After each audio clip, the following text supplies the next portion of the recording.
Since all the proceedings were in English, I was wondering which language I should prefer in speaking. Should I speak in English or Marathi?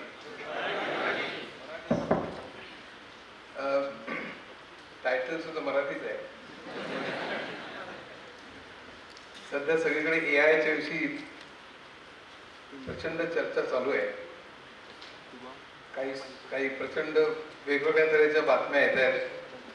Chat जीपीटीमुळे कितक्या नोकऱ्या जातील, कितकं काय काय होईल वगैरे. पण आज माझा उद्देश हा त्याच्याविषयी मी बोलीनच, पण महत्वाचा मुद्दा म्हणजे हे तंत्रज्ञान काय आहे, एआय म्हणजे सध्या काय चालू आहे, डेटा सायन्स म्हणजे काय, मशीन लर्निंग म्हणजे काय, डीप लर्निंग म्हणजे काय, हे चक्क मी समजावून सांगणार आहे. आणि ते कळेल अशी म्हणजे जवळपास खात्री आहे. कारण हे शब्द इतक्या वेळा बोलले जातात, पण त्याचा अर्थ काय आहे. त्याच्या अगोदर आपल्याला थोडंसं कम्प्युटरच्या इतिहासात मी डोकावणार आहे, पण थोडक्यात आवडणार आहे, कारण मला बरंच मला कव्हर करायचं आहे. म्हणजे विश्वाच्या निर्मितीपासून सुरुवात केली तर विश्वाची निर्मिती आत्ताच्या बिग बँगच्या थेरीप्रमाणे 1400 कोटी वर्षापूर्वी विश्व निर्माण झालं. 450 कोटी वर्षापूर्वी पृथ्वी, 375 कोटी वर्षापूर्वी पहिला जीव आणि उत्क्रांती होतो माणूस निर्माण झाला. माणसाच्या प्रगतीतले 3 टप्पे मानले, अल्विन टॉफलर मानायचा: शेती, उद्योग आणि सेवा. आपला जीडीपी सुद्धा 3 त्याने बनलेला असतो. शेतीचा काळ अनेक दशसहस्रक होता, उद्योगाचा काळ काही शतक होता आणि सेवा म्हणजे आधुनिक सेवा ह्या काही दशक 1960 सालापासून मॉडर्न सर्व्हिसेस.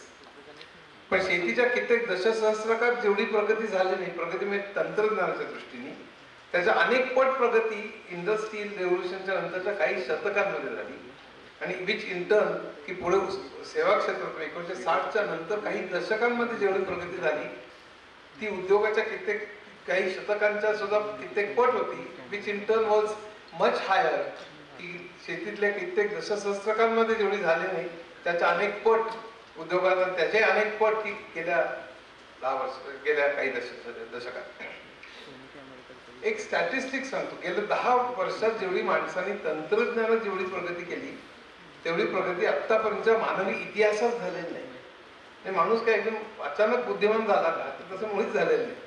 न्यूटन जसं म्हणायचा की मी कोपर्निकस, गॅलिलिओ, ब्राहे आणि इतर ज्यांच्या खांद्यावर वरून मी संशोधन केलं, तसंच आपण आज हजारो लाखो संशोधकांच्या खांद्यावर उभे राहतो. आज सगळ्या जगभर अक्षरशः हजारो लाखो, शिवाजी युनिव्हर्सिटीत कित्येक असतील, अशा अनेक संशोधकांच्या खांद्यावर आपण उभे आहोत. त्यामुळे आपली जी प्रगती होते ती एक्सपोनेन्शियल होते, ती लिनियर होत नाहीये. म्हणून असं कोणी म्हणलं की पुढच्या 10 वर्षात काय होईल, गेल्या 10 वर्षात काय झालं ते बघूया आणि पुढच्या 10 वर्षात काय होईल ते आपण एक्स्ट्रापोलेट करूया, तर सफिशियंट तुम्ही चुका. तर त्याच्या अनेक पटीने कित्येक लोकांनी तर भाकीत करणं सोडून दिलं.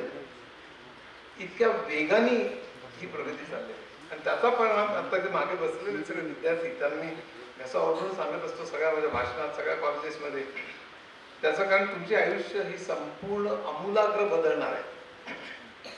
चांगलं वाईट आपण नंतर बघूया. एका सोशिओलॉजिस्ट सांगितलं की तुम्हाला 6 वेळेला तुमचे जॉब्स बदलावे लागतील. जॉब बदलावे म्हणल्यानंतर कॉल सेंटर मधला एक मुलगा म्हणाला, आहे का मी काही महिन्यात जॉब बदलतो. जॉब बदलणं म्हणजे TCS मधून इन्फोसिस मध्ये जाणं नव्हे किंवा बँक ऑफ अमेरिकेमधून सिटी बँकेत जाणं नव्हे. ज्या तऱ्हेने तुम्ही जॉब करत होता, ज्या तऱ्हेने काम करत होता, ते ऑब्सोलेट होणं, द रेट ऑफ ऑब्सोलेसन्स ज्याला म्हणतात, तो इतका प्रचंड वाढणार आहे की 6 वेळेला तुम्हाला अनलर्न लर्न करावं लागणार आहे. तुम्ही ज्या तऱ्हेने काम करत होता त्यात ऑब्सोलेट झालेलं आहे, त्यामुळे नवीन काहीतरी शिका, नाही तर तुम्ही बरबाद व्हाल. हे इतक्या त्याचा सायकोलॉजिकल इम्पॅक्ट भयंकर होणार आहे. त्याचे चांगले वाईट बरेच परिणाम आहेत. म्हणजे त्यातल्या MIT मधल्या 2 प्रोफेसर्स अलीकडेच एक पुस्तक लिहिलं, अतिशय सुंदर पुस्तक, प्रत्येकाने वाचावं, की गेल्या 40 वर्ष ज्याला न्यू लिबरल व्यवस्था म्हणतो, त्यामध्ये विषमता ही प्रचंड वाढली आणि हा फायदा फक्त काही लोकांनाच मिळाला. हे त्यांनी दाखवून दिलं, आकडेवारी दाखवण्याची गरज नाही, आपल्याला सगळ्यांना माहिती आहे. आणि AI या तंत्रज्ञानामुळे आणखीन वाढणार आहे. हा त्यातला भाग आपण नंतर कदाचित बोलू. पण त्यातल्या जॉब्सवर काय परिणाम होणार आहे, काय कशा तऱ्हेचे बदल होणार आहे आणि ते काम होणार आहे हे मी सांगणार. तर आपण समजा त्यातला सेवा क्षेत्राचा भाग जरी धरला 1960 नंतरचा, तर 60चं दशक हे मेन फ्रेम्सचं होतं, 70 मिनी कम्प्युटर्सचं, 80 हे पर्सनल कम्प्युटर्सचं, 90s हे इंटरनेटचं, 2000 हे मोबाईल कम्प्युटिंगचं, आणि 2011 साली इंडस्ट्री 4.0ची घोषणा झाली हॅनोव्हरमध्ये. ती क्रांतिकारक होती. आता 2017 मध्ये इंडस्ट्री 5.0ची घोषणा झाली आणि इंडस्ट्री 4.0 मध्ये 8 तंत्रज्ञान येतात, 8 तंत्रज्ञान. AI त्यातलं सगळ्यात महत्वाचं आहे म्हणून मी त्याच्यावर कॉन्सन्ट्रेट करणार आहे. पण त्याच्याबरोबरच बिग डेटा, IoT आणि IIoT म्हणजे इंटरनेट ऑफ थिंग्स आणि industrial internet of things, augmented reality आणि virtual reality, 5G, blockchain, cloud computing, 3D printing, अशी 8 टेक्नॉलॉजीज मिळून इंडस्ट्री 4.0 की ज्यांनी धुमाकूळ घालायला सुरुवात केलेली आहे 2010च्या नंतर.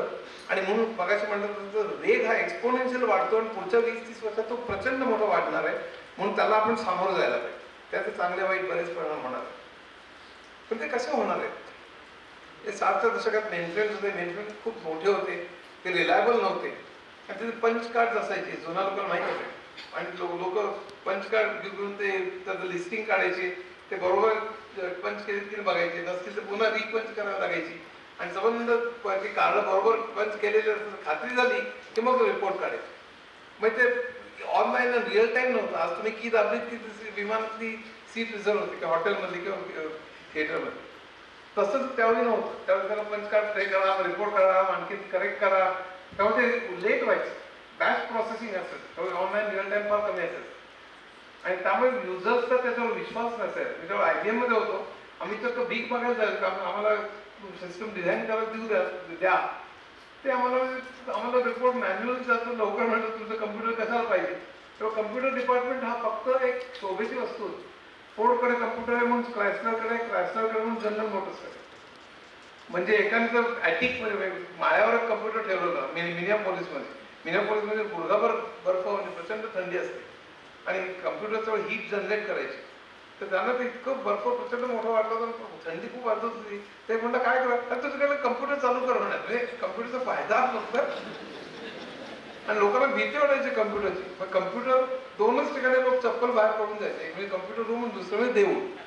कारण दोन्ही ठिकाणी आत काय चालतं माहित नाही, डिसिजन कसे होतात माहित नाही. ते चप्पल बाहेर काढून गेलेलं बरं. आता चपला घालून आपण PC असतो आणि आपण कसंही वापरतो. पण तसा जो काळ होता, लोकांचा विश्वास नव्हता, युजर्सने ऍक्सेप्ट केलेलं नव्हतं कम्प्युटर अजूनही, ते महाग होते. मग 70s मध्ये मिनी कम्प्युटर झाले, किमती कमी झाल्या, कपॅसिटी वाढली, वेग वाढला, पण तरी लोकांचा विश्वास काही बसला नाही. ऍप्लिकेशन वाढली मात्र.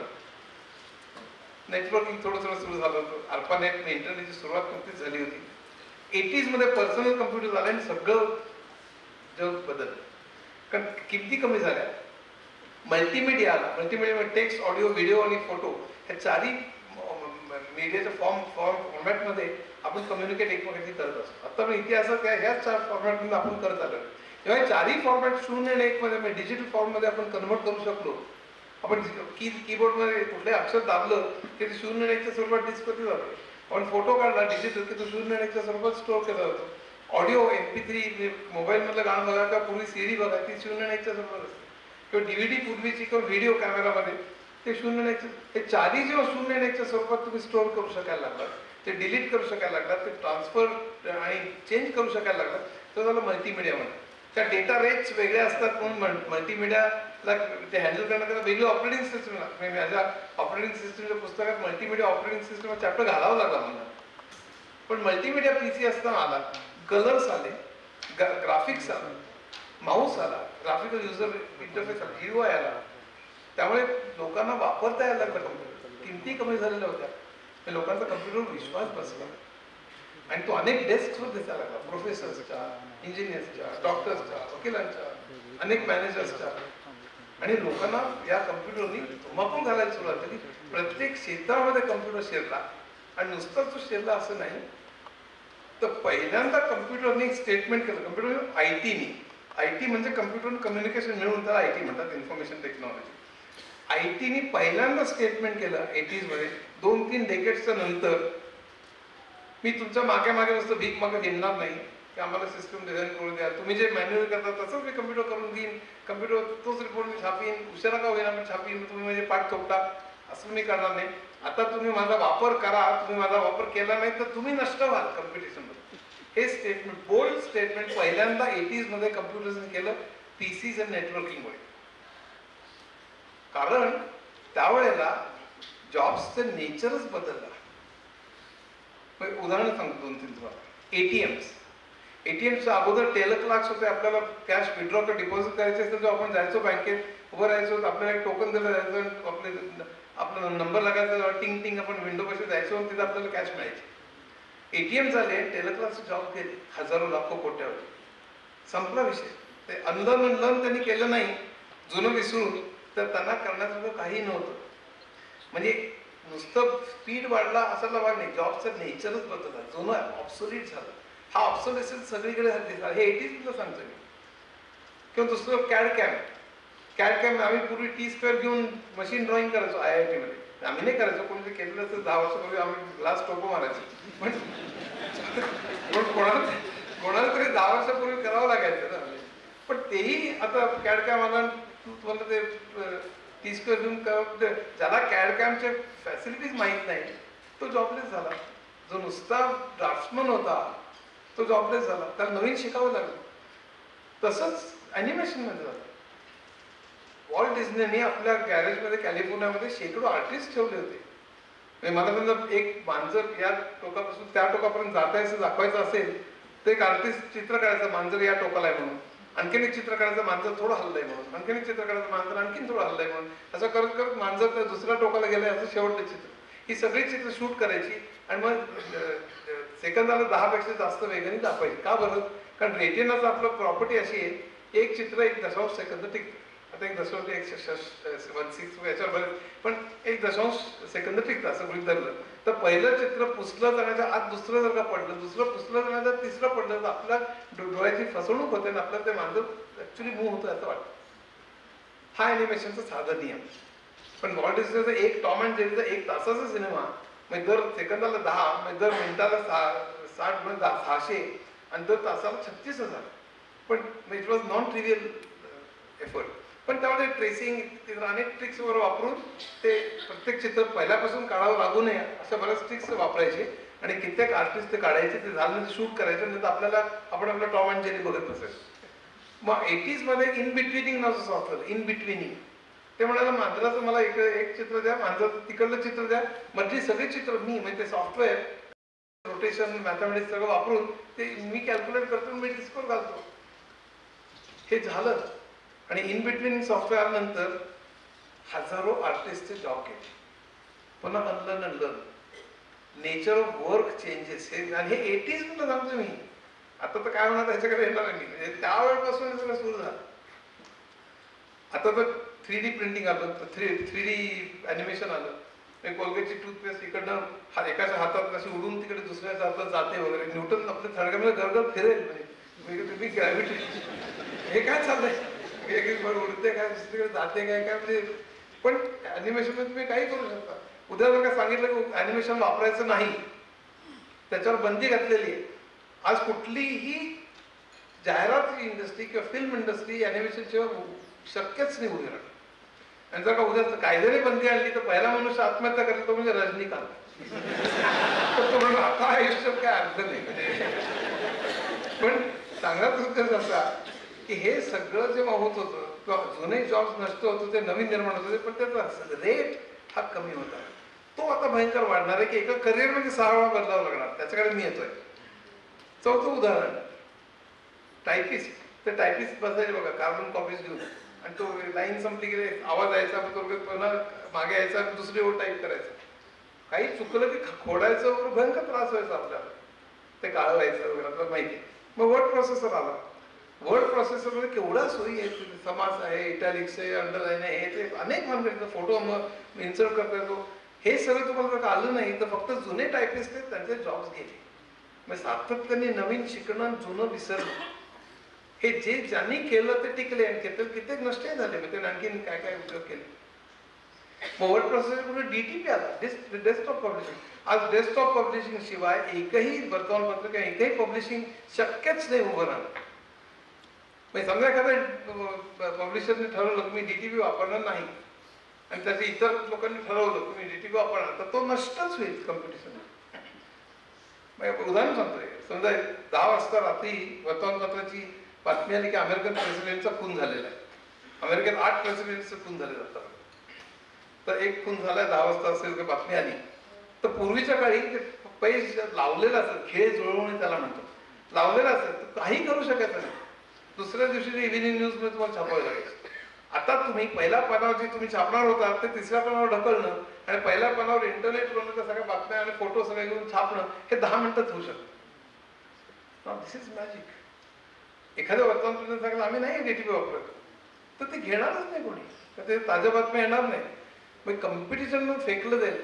रिमेंबर 1960 मध्ये आम्ही भीक मागत होतो, तुम्ही जे करता आम्ही तेच करतो आणि ते उशिरा का होईना पण आमची पाठ थोपला. आता तुम्ही आम्हाला वापरा, आमच्या भोवती तुम्ही बिझनेसचं सगळं ऑर्गनाईज करा की कम्प्युटर्स अँड कम्युनिकेशन आहे गृहीत धरा आणि तुमचा बिझनेस रिऑर्गनाईज करा. जे मॅनेजमेंटचे विद्यार्थी तर माहिती आहे, शिक्षक असतील तर माहीत असेल, त्याला BPR म्हणतात, बिझनेस प्रोसेस रिइंजिनिअरिंग.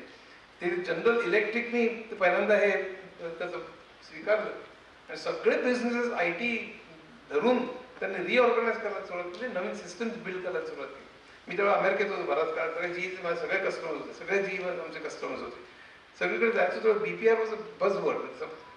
आणि ते GEला फॉलो करणं, जॅक वेल्च अनेक फॉलो करणं, अनेक शेकडो कंपन्या आणि त्यामुळे अमेरिकेमध्ये प्रोग्रामिंग, सिस्टम डिझायनिंग आणि वेगळ्या तऱ्हेने वेळ सुरू झालं. त्यामुळे प्रोग्रामर्सचे शॉर्टेज निर्माण झालं. प्रोग्रामर्सच्या एका तासाला $120 ते $150 द्यायला तयार असतात लोक. त्यावेळेला भारतातले लोक नाही. मी नारायण मूर्तींनी पट्टी सोडून इन्फोसिस चालू केली, त्याच खुर्चीत मी बसून 11 वर्ष पट्टी चालवली. त्यावेळी मी नंदन दिलेकानी अनेक कंपन्यातले लोक अमेरिकेत जायचो आणि म्हटलं तुम्ही $120 ते $150 कशाला देताय? भारतात आम्ही $60 $70 एक मनुष्य अमेरिकेत पाठवतो, त्याचा विमानाचा खर्च, हॉटेलचा खर्च, इथला पगार सगळं आम्ही देऊन सुद्धा आमचा प्रॉफिट गृहीत धरून सुद्धा आम्ही $70 मॅनेज करतो. 40% तुमचे वाचतील, कशा तुम्ही $100 आणि $120 देताय? आम्हाला वाटलं तो अमेरिकन कस्टमर आम्हाला ती बँक येऊन मिठी मारेल, काय तुम्ही गिरेट आहात तुम्ही वाच. पण ते तसं मुळीच केलं नाही.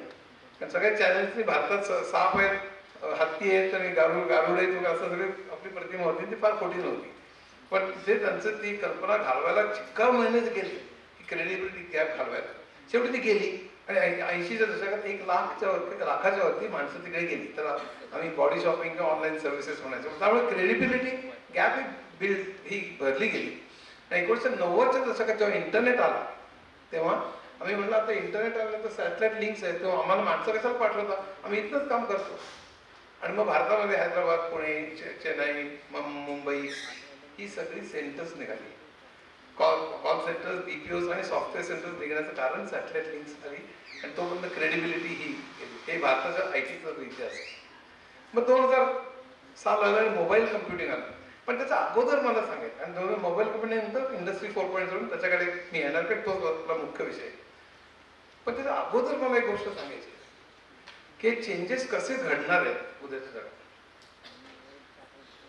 1996 का 98 लक्षात नाही, बिल गेट्सने एक पुस्तक लिहिलं, त्याचं नाव होतं business at the speed of light.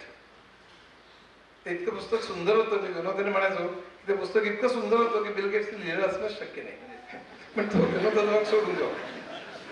त्या पुस्तकामध्ये त्यांनी इतकं प्रॉफिटिक हे केलेलं आहे, मला आश्चर्य वाटतं.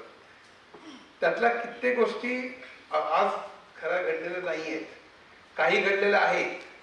पण पुढच्या 20 मुलांनी लक्षात ठेवा, पुढच्या 20-40 वर्षात त्यातल्या बऱ्याचशा गोष्टी खऱ्या ठरतील आणि त्याचा परिणाम जॉब मार्केट आणि एकंदर संपूर्ण आपलं ज्या तऱ्हेने आपण राहतो त्याच्यावर प्रचंड परिणाम होणार. मी तुम्हाला काही सांगतो. एक, आज तुम्हाला फार काही वाटणार नाही, 15 वर्षापूर्वी मी जेव्हा बोलायचं लोक विश्वास ठेवायचा नाही, पण सगळे नाणी, नोटा, credit card, debit card, chequebook सगळं नष्ट होईल, सगळंच नष्ट होईल. मोबाईलमध्ये 0 आपलं बॅलन्स असेल. आज आपण जीपे करतो, पेटीएम करतो, लोकांना माहिती आहे हे होऊ शकतं. पूर्वी विश्वास नाही असं होऊ शकतं. नंदन निलेकरचं एक छान भाषण आहे, फ्युचर ऑफ फायनान्शियल टेक्नॉलॉजी, जरूर तुम्ही ऐकू, तुम्हाला तो गुगलवर असेल. पण त्याच्यावर त्यांनी सांगितलं होतं त्याला फार तर 5-10 वर्ष लागतील, पण अजून एक 5 वर्ष लागतील. आता सुद्धा तुम्ही गेलात तर नोट आमच्याकडे नोट नाही, आमच्याकडे चेन नाही, आमच्याकडे पैसे नाही, कित्येक ठिकाणी सांगायला लागले. अजून एक 5-1 वर्षात, 10 वर्षात तर नक्की. चीनने तर नाहीच आहे, चीनने जवळपास सगळे नष्ट झालेले आहेत. हे फार काही क्रांतिकारक असं मानते आता, पूर्वी वाटलं असतं, आता नाही. दुसरं फार महत्वाचं आहे, सगळे ऑफिसेस म्युझियम्स बनतील, सगळी ऑफिसेस म्युझियम्स बनतील. मग त्यामुळे प्रॉपर्टी प्राइसेस काय होईल, कमर्शियल प्राइसेस प्रॉपर्टीचं काय होईल, हे प्रचंड आहे.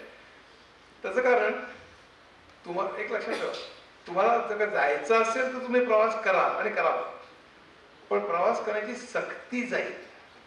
द नेसेसिटी, द ड्रजरी, प्रवास करायची. आज लोकलमध्ये मुंबईला लोकल लोक जातात तेव्हा काही मैत्री करत नाही. 3 तास कर्जतून बीटीएम परत 5-6 तास घालवतात.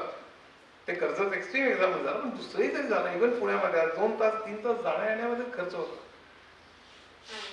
तर प्रश्न असा आहे की तुम्ही हे सगळं घरनं करू शकता. कोविडमुळे हे सगळं झालं, तर अगोदरपासून सुद्धा तुम्ही टेलिव्हिजनवर बघता 4 चेहरे असतात. एक अँकर असतो आणि एक कलकत्ता बोलत असतो, एक लंडन बोलत असतो, एक मुंबईत बोलत असतो, एक पुण्यात बोलत असतो, आणि सगळं व्यवस्थित संवाद चालू असतो. काही चॅनलवरती 20-20 लोक असतात आणि भांडत असतात. पण बेसिकली या सगळ्यामध्ये की तुम्हाला प्रत्यक्ष येऊन, पूर्वी दूरदर्शनमध्ये माझे कधी इंटरव्ह्यू होत असत तर वरळी जाऊन ते बसायचं, हे सगळं केलं. आता तुम्ही झूममध्ये तुमचा इंटरव्ह्यू होऊ शकता. तर बेसिकली तुम्ही डेटा शेअर पण करू शकता, तुम्हाला जाण्याची गरजच नाही. बँकेत एटीएम आल्यामुळे ढेर गेले, पण लोन अप्लाय तुम्हाला करायचं असेल तर तुम्ही लोनला अप्लाय करता आणि तुमचे प्रॉपर्टी पेपर्स आहेत ते तुम्ही अटॅच करता. ते प्रॉपर्टी पेपर जो क्लार्क आहे तो आपल्या घरी बसून तो व्हेरीफाय करू शकतो की सरकारच्या कुठल्या तरी डिपार्टमेंटमध्ये तो ऑनलाईन चेक करू शकतो की प्रॉपर्टी खरंच त्याची आहे की नाही. असेल तर तो सँक्शन करतो, नसेल तर तो हायर, त्याच्या लिमिटमध्ये नसेल तर तो हायर अथॉरिटीकडे फॉरवर्ड करतो. हायर अथॉरिटी लोन सँक्शन करते, म्हणजे मग ते लोन 0.1च्या स्वरूपात त्याच्या मोबाईलमध्ये येतं. तो दुकानात जातो, काही खर्च करतो, मग त्याचे अमाऊंट कमी होते, म्हणजे डेबिट होते, आणि त्या दुकानाची वाढते म्हणजे क्रेडिट होते. नोटा नाहीत, नाणी नाहीत, आणि बँकेचे ऑफिसेस पण नाहीत. एवढे हजारो ऑफिसेस करतात काय? विचार करा. जे शक्य आहे मानव इतिहासात ते होतं, चांगलं का वाईट असेल. न्यूक्लिअर वेपन्स वाईट आहेत, केमिकल वेपन्स वाईट आहेत, पण नको रे बाबा, आपण नको करायला, तर होत नाही. बायोलॉजिकल वेपन्स ते होतात. आता ते अमेरिकन अतिशय इम्पिरियलिस्ट पॉलिसीमुळे आणखी वेगळा मुद्दा, त्याचा नको शिरायला, पण होतात. म्हणजे मानव इतिहासात एखादी गोष्ट शक्य असेल ती होते. इथे ती वाईट चांगला मॉरल जजमेंट ते करत नाही, म्हणजे व्हॅल्यू जजमेंट, पण मुख्य म्हणजे ती सहज नक्कीच होईल. ऑफिसची गरज काय, त्याचा प्रॉपर्टी प्राइसेस आणि सगळं धुमाकूळच होणार आहे. कारण आता हे लगेच काळजी करू नका उद्या होईल, एका वर्षात होईल, तर मुळीच होणार नाही. 5 वर्ष, 10 वर्ष, 20-30 वर्षात मात्र हे चित्र प्रचंड आपल्याला दिसणार आहे. आणि शाळा कॉलेजेस सगळीकडे, इन्शुरन्स सगळीकडे, ते गरज काय, जाण्याची गरज काय. सगळ्याच गोष्टी जर ऑनलाईन होत असतील तर कशात. तिसरी गोष्ट फार महत्त्वाची, बिल गेट्सने ते तर म्हणजे फारच ग्रेट सांगितलं की सगळे मिडलमॅन नष्ट होतील. सगळे मिडलमॅन नष्ट होतील, म्हणजे इन इफेक्ट सगळी दुकानं नष्ट होतील. आता पूर्वी ट्रॅव्हल नुसतं तिकीट कट करायचे, बुक करायचे, तर त्याची गरजच नाही. एक फक्त जे तिकीट बुक करायचे त्याची गरजच उरली नाही. का तुम्ही ऑनलाईन बुक करू शकता, रेल्वे असो, विमान असो, काही असो. त्या दुकानात जाऊन बुक करण्याची अजिबात गरज नाही. त्यामुळे ज्यांनी रिऑर्गनाईज केलं स्वतःला, रिइन्व्हेंट केलं त्याला म्हणतो आम्ही मॅनेजमेंटमध्ये, की मग तुमचं ग्रुप टूर करू, तुमचे टूर करू, तुम्हाला गाईड देऊ, तुमचं हॉटेल बुकिंग करू, असेच शिल्लक राहिले. बाकी नुसते जे तिकीट बुक करणारे जे कानाकोपऱ्यावर होते ते सगळे नष्ट. पुस्तकाची दुकानं दर आठवड्याला गर्जनावरी बंद होतात. हे सगळं ते तुम्ही अमेझॉनवरून मागवू शकता. आता कोणी अर्जू करेल की अमेझॉन सुद्धा मिडलमॅनच आहे. प्रकाशक आणि ग्राहक ह्याच्यामध्ये अमेझॉन हा सुद्धा मिडलमॅन आहे, पण अमेझॉन मोठा मिडलमॅन आहे. तर माझं प्रिडिक्शन असं की पहिल्यांदा मोठे मिडलमॅन शिल्लक राहतील आणि नंतर तेही नष्ट होतील. आणि ते नष्ट होण्याचे अनेक कारण आहेत. त्यातलं एक म्हणजे ब्लॉकचेन आहे. आपल्याला एक्सप्लेन करायला वेळ नाही, माझ्या इंडस्ट्री 4.0 मध्ये एक्सप्लेन केलेलं आहे. मी 4 पुस्तकं ठेवली, मी स्वतःचं मार्केटिंग करत नाही, पण ते ग्राफ करा की 10-5 कॉपीज आणलेले आहेत. हे आहे इंडस्ट्री 4.0, इन्फोटेक आणि आणखी एक होत आहे. तर 4ही पुस्तकं त्याचं मी बऱ्याच टेक्नॉलॉजी एक्सप्लेन केलेलं आहे. ब्लॉकचेनमुळे आणखीन मिडलमॅन सगळं नसतं. इव्हन उबेर आणि ओला वगैरे तुम्ही डायरेक्टली ड्रायव्हरशी कनेक्टेड राहाल तर तेही मिडलमॅन सगळं नष्ट होईल.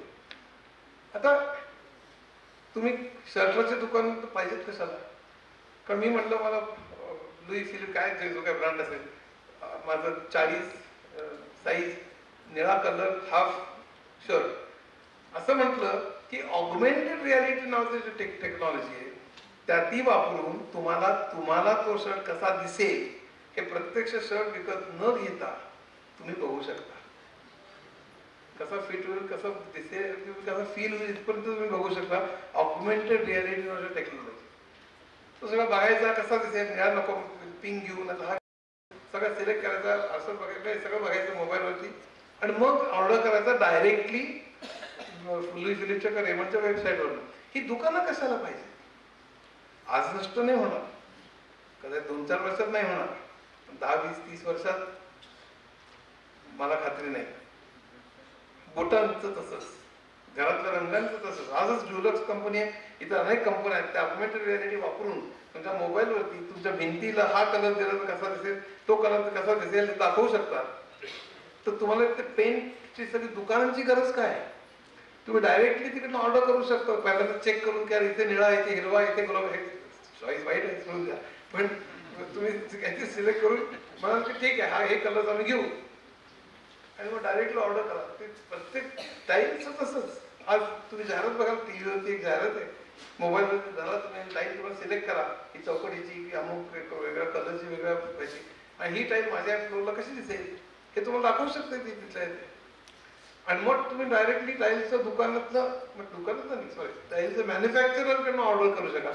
ही सगळ्या दुकानं मिडलमॅनच सगळे नष्ट होतील. काय जबरदस्त कॉन्सेप्ट आहे.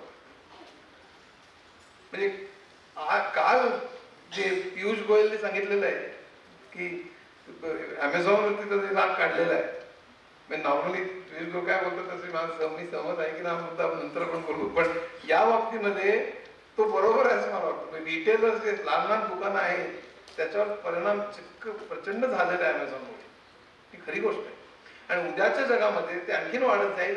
लहान लहान दुकानदारांना तर विचारा तुम्ही, आता तुम्ही भाजी सकट सगळं ऑनलाईन मागवू शकता. बिग बाजारात मी मोठे मिडलमॅन शेअर करतील, कालांतराने तेही नष्ट होतील. हा जो आहे त्यामुळे संपूर्ण व्यापार, संपूर्ण त्यातल्या नोकऱ्या, हजारो कोट्यावधी नोकऱ्या जमा जाणार. ड्रायव्हरलेस कार्समुळे ड्रायव्हर्सच्या कोट्यावधी जाणार, त्याच्याकडे येईल नंतर. पण हे सगळं एआयच्या अगोदरची गोष्ट सांगते. मग 2000 साली मोबाईल क्रांतीने मोबाईलवरती इंटरनेट आला 3G मुळे, 1G 2G 3G मुळे इंटरनेट आला, 4G मुळे स्पीड वाढला, 5G मुळे आणखीन काय काय. 2011 मध्ये इंडस्ट्री 4.0ची घोषणा झाली आणि त्यातलं सगळ्यात महत्वाचं टेक्नॉलॉजी म्हणजे आर्टिफिशियल इंटेलिजन्स. आता एआय ही काय भानगड आहे? एआयची कल्पना, रोबोट्सची कल्पना खरं आयझॅक असिमोव्हने 1933 साली रोबोटचे 3 नियम मांडले होते आणि ॲलन ट्युरिंगनी एक इंटेलिजन्स कशाला म्हणावं पाहिजे एक टेस्ट निर्माण केली. पण खरं एआय हे नाव 1956 साली डार्टमाउथ कॉन्फरन्समध्ये देण्यात आलं, ज्या वेळेला त्याला आर्टिफिशियल इंटेलिजन्स हे नाव अधिकृतरित्या घोषित केलं गेलं की याला आर्टिफिशियल इंटेलिजन्स म्हणावं. नंतर अनेक भाग होते आणि एआयच्या हिस्ट्रीमध्ये ते माझ्या पुस्तकात बरेच दिलेले की बरेच विंटर्स झाले आणि बरेच समर झाले. मी कित्येक वेळा लोकांचा भयंकर उत्साह झाला, अनेक इन्व्हेस्टर्स इन्व्हेस्ट करायचे एआयच्या कंपनीमध्ये. मग पुन्हा वाटतं काय याच्यात फार काही निघत नाहीये, मग पुन्हा थंड व्हायचं आणि एआय विंटर चालू व्हायचं. तर अनेक वर्ष चालायचं, मग पुन्हा उत्साह वाढायचा. असे 2-3 विंटर्स समजतात एआयच्या ह्याच्यात. पण त्याची कारणं होती. कारण सगळ्यात सुरुवातीला एआयचे अनेक भाग आहेत. एक्सपर्ट सिस्टम्स आहे, रोबोटिक्स आहे, नॅचरल लँग्वेज प्रोसेसिंग आहे, कम्प्युटर विजन आहे, अनेक भाग आहेत. आणि आता सगळ्यात महत्त्वाचा हॉट विषय म्हणजे मशीन लर्निंग, डीप लर्निंग. त्याच्याकडे मी येणार आहे, पण पहिल्यांदा 2-3 मिनिटात इतिहासावर. एक्सपर्ट सिस्टममध्ये काय असायचं की इफ देन एल्स अशी स्टेटमेंट्स असायची. म्हणजे सगळ्या लँग्वेजेसमध्ये इफ अमुक अमुक देन अमुक अमुक असं. आणि त्यात सिंटॅक्स असतो, कोलनला महत्व असतं, डॉटला महत्व असतं. ठराविक तऱ्हेचे लँग्वेजचे नियम असतात. त्या एसक्यूएल असो, सी असो, C++, जावा कोड, सगळ्या नियमात. तर तिथे जर ताप आला तर पिवळी गोळी, जर खोकला आला तर हिरवी गोळी. इतकं डॉक्टर असं काही करत नाही, पण एक उदाहरण होतं. आणि जर ताप आला आणि खोकला आला तर काहीतरी लाल गोळी. तर किंवा मग नंतर आठवड्याने पुन्हा विचारायचं की ताप अजून शिल्लक आहे, शिल्लक असेल तर मग इंजेक्शन किंवा आणखीन एक्सरे काढा वगैरे असं. तर सगळं इफ दे नाही बघा, इफ अमुक तर ते बघा, इफ अमुक, आणि तरी ताप नाही गेला तर अमुक. पण इतकं बलकी व्हायला लागलं काय फक्त ताप खोकल्याचं झालं. इतके शेकडो हजारो रोग आहेत. कामून झालं तर मग ब्लडची टेस्ट करा, त्या टेस्टमध्ये कामून झालं तर मग एक्सरे काढायचं. हे इतकं कॉम्प्लिकेटेड सगळं व्हायला लागलं. इफ द नेल्सचं स्टेटमेंट वापरून तो जो प्रोग्राम लिहिला एक्सपर्ट सिस्टमचा, आणि तो डॉक्टर, इंजिनियर, ऑइल एक्सप्लोरेशन, अनेक बाबतीत एक्सपर्ट सिस्टम तयार झाला. सायकॉलॉजीच्या बाबतीत सुद्धा तयार झाला की एक्सपर्ट सिस्टम कुठले प्रश्न विचारेल डिप्रेशनच्या पेशंटला, त्याचे प्रश्न मशीन विचारू शकेल का, असे सगळे प्रश्न. ते एक्सपर्ट सिस्टम म्हणजे जे प्रोफेशनल्स होते त्यांचं काम मशीन करू शकेल का. सी अल्टिमेटली आर्टिफिशियल इंटेलिजन्सचं सगळ्यात म्हणजे ध्येय माणूस जे सगळं करतो ते करणं असं आहे. आणि माणूस जे करतो ते सगळं करणं त्याला AGI म्हणतात, आर्टिफिशियल जनरल इंटेलिजन्स. तो साधारण या सेंचुरीच्या शेवटी आपण तिथपर्यंत जावं असं काही लोकांचं म्हणणं आहे. कित्येकांचं म्हणणं ते आपण जाणं शक्य नाही. म्हणजे ड्रेफस नावाचा स्टॅनफर्डचा आहे तो तर वेहमंटली विरोध करतो. Human intelligence brain is many times Superior and faster. साधी गोष्ट सांगतो. मी एका मुलाला तुम्ही एक मांजर दाखवता आणि त्यानंतर कित्येक महिन्यांनी वेगळ्या रंगाचं, वेगळ्या पोझिशन मध्ये बसलेलं, वेगळ्या रंगाचं, वेगळ्या पोझिशन मध्ये बसलेलं, वेगळ्या आकाराचं मांजर तो मुलगा बघतो आणि मुलगा क्षणात सांगतो मांजर आहे म्हणून, कित्येक महिन्यांनी. I think this is miracle. Human ब्रेनचं मिराकल आहे. ज्याने कम्प्युटर ग्राफिक्स केले असतील त्यांना कळेल की पहिल्यांदा माणूस जेव्हा मुलगा जेव्हा मांजर बघतो, तर मांजर, त्याचा आकार, त्याचं चित्र, मांजरा शब्द, हे सगळं तो ब्रेनने साठवतो. तो ब्रेन वेगवेगळ्या ठिकाणी साठवतो पाहिजे. म्हणजे मला पुस्तकात लिहिलेलं एकाच त्याचे ॲट्रिब्यूट्स त्याला म्हणतो आपण, प्रॉपर्टीज. एकाच गोष्टीच्या अनेक प्रॉपर्टीज मेंदूच्या अनेक ठिकाणी वेगवेगळ्या ठिकाणी साठवलेले असतात. आपण ज्या मांजराचा विचार करतो तर वेगवेगळ्या ठिकाणावर एकत्र येतात, आपण मांजराचा विचार करायला लागतो. ही गंमतची गोष्ट आहे. पण माझ्याच पण आवाज येतो का? पण जेव्हा मांजर बघतं आणि पुढच्या वेळेला जेव्हा तो मांजर बघतं तर त्याला काय करावं लागेल बघा. त्याचं ग्राफिक्स रोटेशन वगैरे केलेलं, तर ते चित्र रोटेट करून, एक्सपॅन्ड करून, त्यातले कलर्स बदलून आपण साठवलेल्या इमेजशी जुळतंय काय बघावं लागेल. ते मांजर ओळखतं कसं ते? काय गंमत आहे बघा.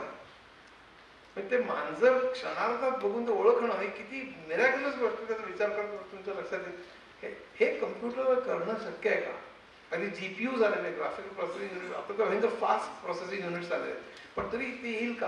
पण काहीच म्हणतात तर स्पीड एवढे वाढत आहेत, मेमरीज एवढी वाढते की या सेंचुरीच्या शेवटी ते जवळपास आपण त्याच्यात जाऊ शकतो. मला स्वतःला असं वाटतं की संपूर्ण माणसाच्या ॲबिलिटीज सगळ्या आहेत, तसा कम्प्युटर करणं फार अवघड आहे. पण आपल्या ते उपयुक्त गोष्टी आहेत त्या गोष्टी मात्र कम्प्युटर करू शकेल बऱ्याचशा या शतकाच्या शेवटी, असं मात्र मला वाटतं. नक्कीच त्याच्यात भयानक प्रगती होईल असं मला वाटतं. पण एक्झॅक्टली माणसाच्या सगळ्या गोष्टी करणं शक्य होईल की नाही याच्याविषयी बरेच वाद आहेत आणि त्यात आपण आता शेजायचं.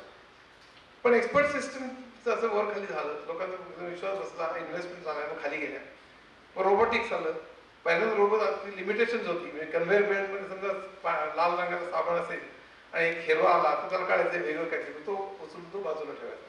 पण आता रोबोट त्याच्यापेक्षा बरेच पुढे गेले. ते चालू शकतात, जिने चालू शकतात, सरपडीत जाऊ शकतात, घर साफ करू शकतात, स्वयंपाक करू शकतात, काय बऱ्याच गोष्टी करू शकतात. कपॅसिटी म्हणजे कॅपेबिलिटी खूप वाढलेली आहे. पण रोबोट तरी सुद्धा अजून खूप पल्ला गाठायचा आहे. तर कम्प्युटर व्हिजन म्हणजे रोबोटला दिसणं इतकी आपला डोळा इतका कॉम्प्लेक्स आहे, प्रचंड कॉम्प्लेक्स आहे. ते रोबोटला जमणं, नुसतं दिसणं म्हणजे फक्त ते वस्तू ओळखणं नाही, त्याच्यावर त्याच्या भावना आणि त्याच्यावर ऍक्शन घेणं, वाघ दिसलं पळणं वगैरे असं सगळं जे अनेक वस्तू बघितल्यानंतर आपण जे करतो ते आणखीनच वेगळं आहे. तर त्याला ते व्हायला खूप वेळ लागेल. पण रोबोमध्ये केपेबिलिटी खूप वाढलेली आहे, पण अजूनही खूप करायच्या गोष्टी खूप आहेत. तिसरी गोष्ट नॅचरल लँग्वेज प्रोसेसिंग, त्यातली प्रगती खूप महत्वाची ठरते आत्ताच्या प्रोग्रेसमध्ये. पूर्वी कम्प्युटरला फक्त त्यांच्या लँग्वेजेस कळायचे, इफ देन एल्स आणि अमुक अमुक स्टेटमेंट, कॉमा, डॉट, सगळे त्या सिंटॅक्स असेल ज्यांनी जावा पायथन केलं असेल माहीत असेल. पण नॅचरल लँग्वेज प्रोसेसिंगमध्ये असं काही आपण वापरत नाही, नियम काही वापरत नाही. आपण आपल्या भाषेत बोलतो, आपण मोबाईलमधला आपल्या भाषेत सांगतो. मी आता कोल्हापूरमध्ये अमुक अमुक ठिकाणी रंकाळे कशी आहे, आम्हाला चायनीज रेस्टॉरंट जवळच हवं आहे, तर माझ्या टेक्स्ट मी बोलतोय त्याचं टेक्स्टमध्ये रूपांतर करणं, त्या टेक्स्ट फीड करणं, त्याच्यावर सर्च घेणं, गुगल मॅपवरनं मी कुठेही शोधणं, माझ्या जवळचं चायनीज रेस्टॉरंट शोधणं, त्याचा पत्ता पूर्ण टेक्स्टवरनं ऑडिओ करून मला तो सांगणं, किती किती कॉम्प्लेक्स आहे बघा. पण हे करतो कम्प्युटर. म्हणजे माझी भाषा, मी त्याला इफ देन एल्स आणि डॉट कॉमा काही करत नाही, माझ्या भाषेत होतो मी. म्हणजे कम्प्युटर आता नॅचरल लँग्वेज सुद्धा शिकतो, त्याप्रमाणे वागायला लागतो. त्याचे खूप मोठे परिणाम आहेत, जॉब्सवरती पण मोठे परिणाम आहेत, चॅट जीपीटी मध्ये वगैरे. ते आपण वेळ झाला तर सांगेन, पण मुख्य म्हणजे नॅचरल लँग्वेज प्रोसेसिंग मध्ये बराच प्रगती झाली. आता 2000 सालाच्या सुमाराला एक अतिशय मोठी गोष्ट घडली. म्हणजे काय झालं की कॅनडामध्ये फ्रेंच आणि ब्रिटिश दोघांचं राज्य होतं. त्यामुळे ट्रान्सलेशन खूप करावं लागेल. गव्हर्नमेंटचे हजारो डॉक्युमेंट्स फ्रेंचकडनं इंग्लिश, इंग्लिशकडनं फ्रेंच, पण ते ट्रान्सलेट कशी करायचे बाबा? त्याकडे हजारो शेकडो लोक तिथे कामाला होते. हे ऑटोमॅटिकली होऊ शकेल का? मग त्यांनी पहिल्यांदा इफ देन एल्स प्रमाणे केलं की हा फ्रेंच शब्द असतो, तो फ्रेंच शब्द असतो. तर तसं काही जमेना, कारण फक्त शब्द महत्वाचा नसतो, त्याबरोबर वाक्यरचना, शब्दसमूह, प्रत्येक शब्दाला कनोटेशन असतं, म्हणजे प्रत्येक शब्दाला काहीतरी वेगळा अर्थ असतो. ते सगळं ट्रान्सलेट करून ना, फक्त डिक्शनरीवरनं मेकॅनिकली शब्दला सबस्टिट्यूट करायचं असतं तर शक्य झालं असतं, पण तसं अवघड होतं. त्यामुळे त्यांनी इफ हा शब्द तर तो शब्द, हा फ्रेज तर ती फ्रेज, असं करून त्यांनी लांबचा प्रोग्राम लिहायचं की जमेना त्याला. मग त्यांना असं वाटलं, कोणाची तरी ब्रेन वेव्ह आली की अरे लहान मुलगा बोलायला कसा शिकतो? लहान मुलगा जेव्हा बोलायला बोलतो तेव्हा आपण त्याला व्याकरण शिकवतो का? हा करता, हा क्रियापद, हे विशेषण, हे ग्रामरचे नियम असलं काही शिकवत नाही. आपण फक्त बोलत असतो, तो मुलगा ऐकतो आणि मग त्या व्याकरणाचे आणि बोलण्याचे नियम स्वतः ठरवतो. आता गंमत बघायची. हा इतका जबरदस्त प्रकाश पडला त्यांच्या की असं जर का आपण कम्प्युटरच्या बाबतीत करू शकतो तर काय नाही. आतापर्यंत आपण काय करत होतो? कम्प्युटरला प्रोग्राम फीड करतो, पेरोलचा प्रोग्राम फीड करायचा, पेस्लिप बाहेर यायचं, प्रोग्राम फीड करायचा आणि डेटा बाहेर यायचा. या लहान मुलाचं उलट होतंय, तो डेटा घेतोय आणि प्रोग्राम बनवतोय, म्हणजे अल्गोरिदम बनवतोय, नियम बनवतोय. तर डेटावरून जर का आपल्याला अल्गोरिदम करता आला, तर डेटावरून शिकता आलं, डेटावरून त्याचे नियम आपल्याला त्याच्यात करता आले, तर काय होईल? हा विचार त्याच्या डोक्यात आला. आणि हाच machine learning, deep learning, artificial intelligence, data अनालिटिक्सचा पाय आहे. मशीन लर्निंग म्हणजे दुसरं काही नसून डेटावरनं शिकणं किंवा डेटामधले पॅटर्न शोधणं. अल्टिमेटली इंटेलिजन्स, हा तऱ्हेचे इंटेलिजन्स असतात, त्यात विचारत नाही. पण आपण आपण ज्याला इंटेलिजन्स म्हणतो, अनफॉर्च्युनेटली IQ टेस्टमध्ये घेतो आपण 1, 3, 5, 7 पुढचा आकडा कुठला, आपण पॅटर्न शोधतो. आपण पॅटर्न त्याला कळतो का बघत असतो का? आपण 1/3, 3/5, 5/7 असं करून पुढचं त्याला येतोय का? आपण त्याला पॅटर्न कळतोय का? आकृत्या दाखवतो, आकडे दाखवतो. So pattern recognition is intelligence, असं आपण आपल्या डोक्यामध्ये हे आहे. सगळ्या टेस्ट त्याच्यावर अवलंबून असतं. तर डेटा जर का दिला आपण आणि त्याला पॅटर्न त्याला जर का शोधायला सांगितला, तर दॅट इज मशीन लर्निंग. म्हणजे मशीन लर्निंग म्हणजे डेटामधला पॅटर्न शोधायला सांगणं. आता ते दोन तऱ्हेने होऊ शकतं, ज्यांनी AI केलेलं तर माहीत असेल, सुपरवाइज लर्निंग आणि अनसुपरवाइज लर्निंग. अनसुपरवाइज लर्निंग मध्ये मी काय शोधायचे, मी माझं ध्येय सांगत नाही, मी फक्त डेटा देतो आणि त्याला सांगतो तू यातले संबंध शोध, पॅटर्न शोध. त्याला अनसुपरवाइज लर्निंग म्हणतात. तुम्हाला उदाहरण सांगतो, त्या डेटा अनालिटिक्सचा पण भाग आहे. आणि एकंदरीत डेटामधले संबंध शोधून पॅटर्न शोधणं, हा म्हणजे जवळपास मशीन लर्निंग. तर आणखीन डिटेल्स आहेत, मी हे सगळं सांगतोय, हे अगदी सोपं करून सांगतोय, पण ह्याच्यापेक्षा थोडे डिटेल्स वेगळे आहेत. पण साधारण कॉन्सेप्ट कळावे म्हणून मी सांगतो. तुम्हाला एक उदाहरण सांगतो. एका बँकेत उदाहरण 10,000 कस्टमर्स आहेत आणि त्या प्रत्येक कस्टमरचा डेटा आहे आपल्याकडे. त्याचं वय, सेक्स, डेट ऑफ बर्थ, म्हणजे सेम एज, आणि नंतर तो कुठे राहतो, तर पगार किती, किती शिकलाय, पोस्ट ग्रॅज्युएट आहे का, लग्न झालंय का, कार आहे का, घर आहे का, वगैरे. हा सगळा डेटा 10,000 लोकांचा आपण फीड केला आणि सांगितलं तू आता संबंध शोध. आता शोधणार कसे संबंध? कारण मशीनला काही डोकं नाही मिळेल कशातलं संबंध काय असेल. तो उदाहरणार्थ उंची आणि पगार ह्याचा संबंध आहे का बघायला लागेल का? कोणाला माहिती. तर उंची आणि पगारचा काय संबंध असतो? संबंध नाही आहे. पण उंची हा एक कॉलम जरा आणि पगार एक कॉलम जरा, हे दोन्ही जर मॅप केले तर स्टॅटिस्टिक्स आम्ही कोएफिशियंट ऑफ कोरिलेशन म्हणतो, तो जवळपास 0 येईल. म्हणजे फार काही संबंध काहीच नाही. स्टॅटिस्टिक्स हा अतिशय महत्वाचा भाग आहे डेटा सायन्स मधला, अतिशय महत्वाचा मशीन लर्निंग मधला भाग आहे, लक्षात ठेवा. म्हणजे स्टॅटिस्टिक्स जर का तुमचा खूप चांगला असेल तर तुम्ही मशीन लर्निंग मध्ये अतिशय चांगल्या तऱ्हेने काम करू शकाल, हे अगदी नक्कीच गृहीत धरा. कारण स्टॅटिस्टिक्स शिवाय कम्प्युटर सायन्स AI हे अशक्य आहे. म्हणजे उदाहरणार्थ तुम्ही उंची आणि सॅलरी जर का प्लॉट केली तर तुम्हाला काही संबंध आढळणार नाही. पण अशा अनेक आहेत, उंची आहे, वेट आहे, तो राहतो कुठे ते आहे, ते कोडिफाय करून तर पिनकोड असेल जे काय असेल ते काय, या सगळ्यामध्ये संबंध काय लावणार कुठल्या ह्याच्यात. तिथे स्टॅटिस्टिक्स आहेत, अनेक ट्रिक्स आहेत त्याच्यामध्ये. तर त्या ट्रिक्स वापरून समजा त्यांनी असा संबंध लावला की जो ग्रॅज्युएट झालेला आहे आणि जो ज्याने MBA केलेला आहे आणि त्याला 3 वर्षाचा अनुभव आहे, तो मोटार गाडी घेण्याची शक्यता 70% आहे की झालं. हा संबंध स्टॅटिस्टिक्स वापरून त्यांनी काढला, पॅटर्न काढला. बघा, अनसुपरवाइज्ड लर्निंग मी सांगितलेलं नाही, पण त्यांनी शोधून काढला की मग तो बँकेचा मॅनेजर लगेच त्यांचं असे ग्रॅज्युएट झालेले, MBA झालेले, 3 वर्ष अनुभव असलेले जे काही आपण त्या सगळ्यांचे मोबाईल नंबर घेऊन कॉल सेंटरला देतो आणि सांगतो आता भंडावून सोड, तुम्हाला कार लोन हवंय का, कार लोन हवंय का, कार लोन. तर ते कळतं कसं, कारण हिट रेशो जास्त होतो त्याचा. लाखो लोकांना कोण फोन करत असणार. This is unsupervised learning for you. दुसरं सुपरवाइज्ड लर्निंग की जिथे तुम्हाला काय हवं आहे ते तुम्ही सांगत असता. म्हणजे उदाहरण म्हणजे आपण माणसाचं ब्रेन कसं काम करतो हे आपल्याला कम्प्युटरमध्ये कसं करता येईल ह्याच्याकरता त्यांनी विचार केला की आपल्या मेंदूमध्ये 1 बिलियन कित्येक न्यूरॉन्स असतात. ते सगळे न्यूरॉन्स एकमेकांशी जोडलेले असतात. ते काही जोडलेले नसतात, त्याच्यामध्ये सिनॅप्स म्हणजे फट असतात थिअरेटिकली. पण आपण गृहीत धरू की आपल्या मनात कुठलीही भावना किंवा विचार आला की काही सर्किट्स ब्रेक किंवा मेक होत असतात. तर अशी सर्किट्स आपण बनवू शकू का आर्टिफिशियल, म्हणजे न्यूरॉन्स आर्टिफिशियली न्यूरॉन्स जर का आपण मांडले ब्रेन सारखीच, तर आपल्याला आर्टिफिशियल न्यूरल नेटवर्क तयार करता येईल का. त्याला ANN म्हणतात. आता न्यूरॉन म्हणजे काय ह्याच्यात शिवू नका तुम्ही. जसं बीट म्हणजे काय, बीट म्हणजे मॅग्नेट असू शकतं, फ्लिप फ्लॉप असू शकतं, काही असू शकतं. पण आपण बीट ही कॉन्सेप्ट घेऊन संबंध डोलारा उभा केलेला आहे डिजिटल सायन्सचा. तसंच न्यूरॉन म्हणजे काय ते जाऊ दे. पण असे अनेक न्यूरॉन्स घेऊन आपण एक लेअर तयार केला. तसंच अनेक न्यूरॉन्स घेऊन दुसरा लेअर तयार केला, तिसरा केला, चौथा केला, असे अनेक लेअर्स तयार केले. तर पहिल्या लेअरमधला प्रत्येक न्यूरॉन हा दुसऱ्या लेअरमधला प्रत्येक न्यूरॉनशी जोडलेला आहे. दुसऱ्या लेअरमधला प्रत्येक न्यूरॉन तिसऱ्या लेअरमधल्या प्रत्येक न्यूरॉनशी जोडलेला आहे. अशा तऱ्हेचं आपण आर्टिफिशियल न्यूरल नेटवर्क तयार केलं. हे न्यूरल इथे लेयर्स खूप जर का जास्त असतील तर त्याला डीप लर्निंग म्हणतात, नाहीतर त्याला मशीन लर्निंग म्हणतात. ते सोपं आहे. पण हे लेयर्स करतात काय, तर प्रत्येक लेअर काहीतरी शिकत असतो आणि दुसऱ्या लेअरकडे पास ऑन करत असतो. त्यात वेट्स वगैरे म्हणतात, पण त्यात ती शरत नाही.